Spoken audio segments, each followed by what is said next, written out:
So, this is a video I feel inspired to make because quitting Adderall, going on a walk stoned, took 3 rips for, 3 magic number and all that. But I'm quitting it. Like, I feel like I'm kind of homecoming after life really not going as I planned. Like, I wonder if any of y'all can relate to that. So the title of this video is I have been to hell 3 times. Here's why you shouldn't blow your brains out if you happen to be in hell right now.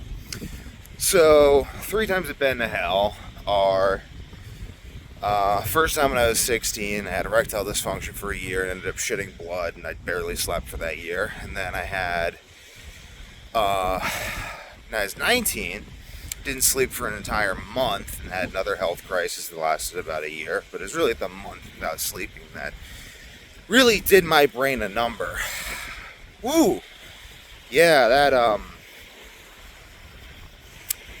feels like someone took a hot knife and raked it across my brain 6 inches deep.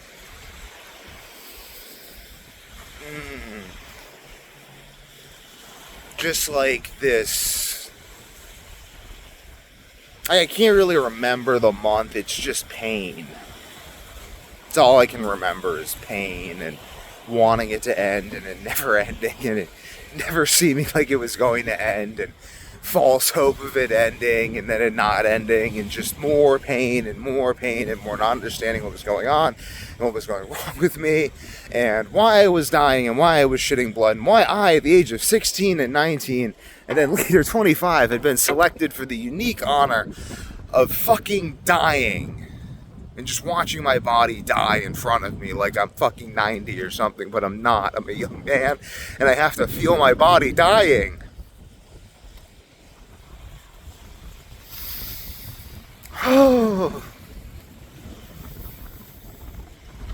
My teeth are demineralizing. Hey, I'm on zero carb, strict carnivore, eating lots of beef liver and brushing my teeth with baking soda. And I'll go to the dentist as soon as I figure out the whole health insurance game. It's rough. It's been a rough life.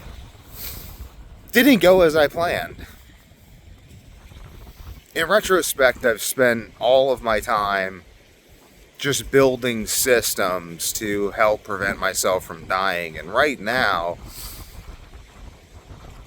they're working decently well. I just wish I wasn't having the teeth issue, and I don't entirely understand the degree to which that's going on because I can't get in the dentist, and it's freaking me out because there are little dark spots on my teeth, and I don't want them to rot because the lifespan of teeth are like roughly the lifespan of the organism. So I really need to take care of these things because these are all I get. I don't get more.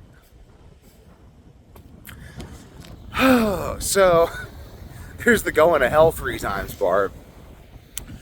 What about the why shouldn't you blow your brains out part? Well, I think that really, in my experience, it's still temporary. It's ultimately temporary.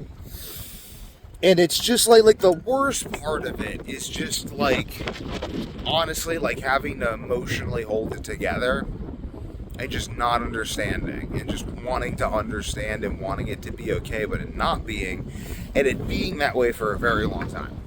So, and it getting really bad. So I know what it's like to go to hell. I'm very familiar with hell. But I've also been to heaven. I've had worldly experiences that feel like I'm in heaven. I feel the presence of divine love and perfection permeating every molecule of reality for all eternity, in every moment, loving and sustaining all of us, including myself, especially myself. I feel that. Not especially myself, but for me, especially myself, I feel this part of me that is connected to God, that beyond that, in that space, the field beyond good and evil that Rumi talks about, I feel like I've met God. I know I've met God, but You say I'm crazy. I don't know. It's cool. Like, it's cool. It's nice. It's like, I mean, that's the funny part about being alive. I mean, most people don't think I'm crazy, honestly. That's the fun part. Most people actually, if you tell them you met God, they actually don't think you're nuts. Maybe they privately think you're crazy, but like, it seems to be a semi-acceptable experience to have had as a human being who's seeking that experience. I've had amazing love in my life. I've had amazing friendship. I've had amazing success and amazing triumph and amazing moments of self-mastery and self-overcoming. And you know what? Like, I think that the major problem I've had was understanding myself, understanding what was going on, and like articulating it. And that's why I make these videos. Just to like, ultimately to help other people articulate their own health problems to themselves and make their own experience intelligible to themselves, because that is the absolute hardest thing in the fucking world to do. Oh God, it's like when you're going through it, you can't even think. I can't even think. I couldn't even think. My brain doesn't work. Works now, but it's like, I remember endlessly Googling, how do I sleep? To the point where I know that anyone out there who's having the same issue as me, I guarantee they'll fucking find my videos. Because I would have found it. There's no one else who had the videos out there. And it's just like, even now, like, I can't. My motivation for making these videos is mostly selfish in the fact that, like, it helps me.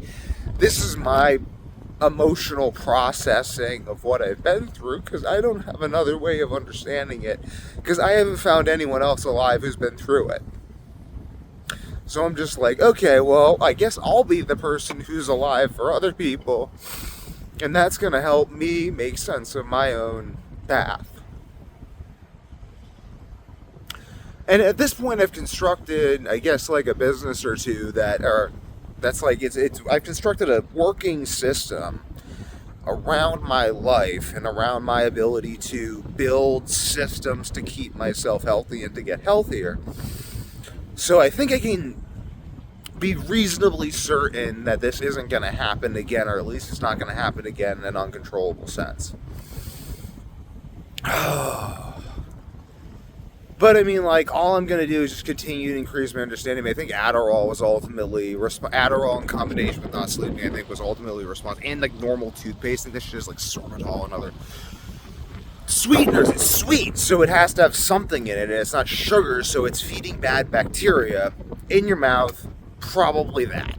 It's the most I've ever brushed my teeth, and this is the worst they've been. So, again, there's no way out for me but through. I just have to study all of this I used to think I was going to become like the ultimate master of all health knowledge, and now I think that I'll be able to understand myself enough to the point where I'll give other people the ability to create their own self-understanding. And I think, I don't know how far it'll go. I mean, I've done a lot athletically, but I plan to keep doing more. I'm freezing my ass off right now. I'm still walking back.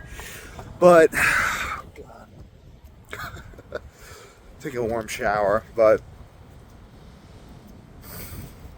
I don't know, creating systems around it. But even still, like, I think that I know that the universe is necessarily infinite. So let's get into this. Okay, I've processed some difficult emotions, and now my mind is kicking in. This is nice. Again, this is why I do this, because it's like, it turns into this emotional block because I can't even process what I'm going through while I'm going through it, because I can't think. So it's horrible. It's like literally the worst thing it's the worst thing I've ever experienced. I guess I'm very creative, so I can imagine experiencing worse things. But it's the worst thing I've ever experienced, so it's been a while. So I've just decided to, like, use it to harden my mind and motivate me to develop lots of skills and lots of knowledge in this area so that I can not die horribly and have to experience my own body decaying as a young man that is who hasn't even reached his prime, you know? Like that's not a fun time. So basically though, oh yeah, given, I'm just freezing my ass off here. Given the infinitude of time, it is a guarantee. You can go look at George Cantor's work for this. George Cantor did a lot of work on how some infinities are infinitely larger than other infinities, and I think that this is very, very, very important because of its implications with time. Because time is one of those things, like existence itself being infinite. Why do you believe that you're yourself? And what does that even mean? First of all, electrons, photons, these are all emanations of the photon field, and from their perspective, there's really only one of them that's kind of blipping in and out of reality at infinitesimal rates. You can go look at the quantum physics test. It's quite bizarre, but it kind of all reconciles within consciousness when you realize that your conscious mind is identification with the form of you. So you're stuck identifying with yourself for eternity. You say, well, no, I wouldn't identify with myself for eternity. It's like, but it's eternity. So even if there's an infinite number of infinities in which you do not identify with yourself, there's still another infinite number of infinities in which you do. You're stuck. It's literal math. This is what drove George Cantor insane. You need something like an idea of God, and I still probably am going to go insane anyway. Who knows? What is sanity? I think functionality within loving family units is a good metric. Functionality within systems, creating systems, the ability to articulate. But basically, if you kill yourself, it never ends. And if you don't kill yourself, then you have an eternity where, like, at some point in the infinite series of infinities, you'll figure it out. You'll figure it out, like you will. And if you identify with the you that figures it out, then you'll figure it out. And that's kind of heaven. Like, that's heaven. This is kind of like what I experience in those moments where I experience heaven is like this. It's like this infinite and upward perfection that you identify with that is, it's infinitely necessary. Like, there's no way for it to not exist because of the infinite number of infinite infinities. So therefore, if you kill yourself, you're stuck identifying with the version of you that killed yourself. So you're going to keep doing that for an infinite number of infinities until you learn how to not identify with that version of you that gives up. So ultimately, it's just much better to identify with that other version of yourself. It's like, I don't know, like shit happens, like miracles happen. Like my grandfather and father have had cancer and survived. And like, I'm working with them trying to make sure that they stay healthy and get healthier. Oh, I guess my father more specifically, but I've given my grandfather some advice at some point. Don't know if he took it. Maybe he's just asking to be polite, but who knows? So, I mean, it's also like relative too, because the worst thing you've ever experienced is the worst thing you've ever experienced. And what I've realized is, even though I've been through a lot of fucked up shit, I've actually processed it a lot more than a lot of other people. And this, my evidence for this is just simply that most people like talking to me about their fucked up shit. Like, I kind of become, a lot of people have told me a lot of fucked up shit about their lives. They seem very comfortable with doing so. They really like to talk to me about their problems because I'm a really good backboard for them. And I think that that's the reason is ultimately I've processed a lot of my own problems. And it's still like the worst thing you've ever experienced is the worst thing you've ever experienced. I still have less cavities than my father.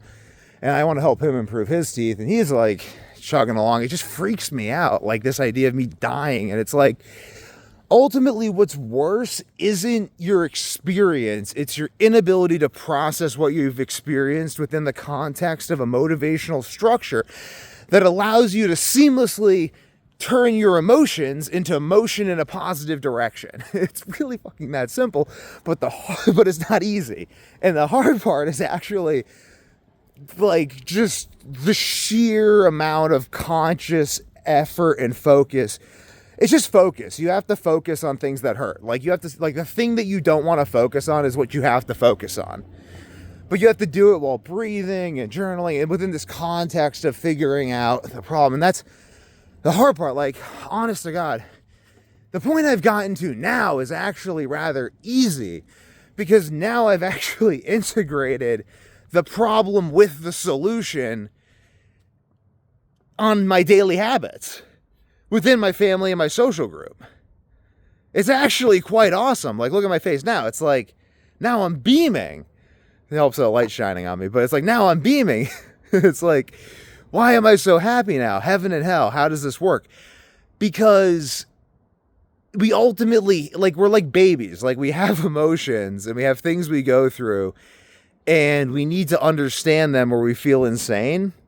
So we have to create systems of understanding and then we feel sane and then we've solved the problem. And ultimately humans are humans and humans have people problems.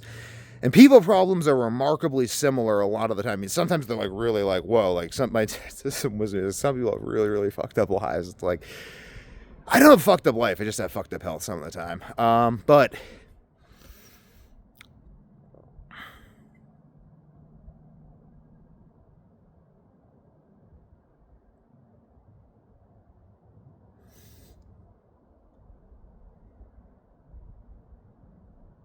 oh, yeah. So the systems, it's like ultimately we want to engage, like you need to have movement toward a goal. And like this is kind of where Adderall comes in. Like Adderall helped my brain generate dopamine when my brain was completely dysregulated from unprocessed emotions, which basically means I have all this stuff that my brain has decided is emotionally relevant, but I have no idea how to move towards it and everything else looks meaningless. So I need some way to like regulate my brain until I've created systems, and I have that, now I have systems. To have created systems to turn the raw emotions into productive output, at which point I'm just an amazing artist. So that was really what I was trying to do, and now I'm getting off Adderall because I feel like it was demineralizing my teeth. I like my teeth. I need these things. But it played its role, and yeah, like ultimately suicide is just, it's a very, very, very permanent solution. That's not really a solution to, it's actually very much not a solution, but to a temporary problem. The problem is in and of itself temporary, and the problem isn't really being alive. The problem is other things around being alive. And a lot of the time we just need to create distance from yourself and the problem. Like, I've never been, like, again, I'm not suicidal. Like, I've never been suicidal. I have no, like, intention to ever be suicidal, but it's like, I get the hopelessness that people can feel, and I think that you just have to not be hopeless because you'll just keep infinite infinities, man.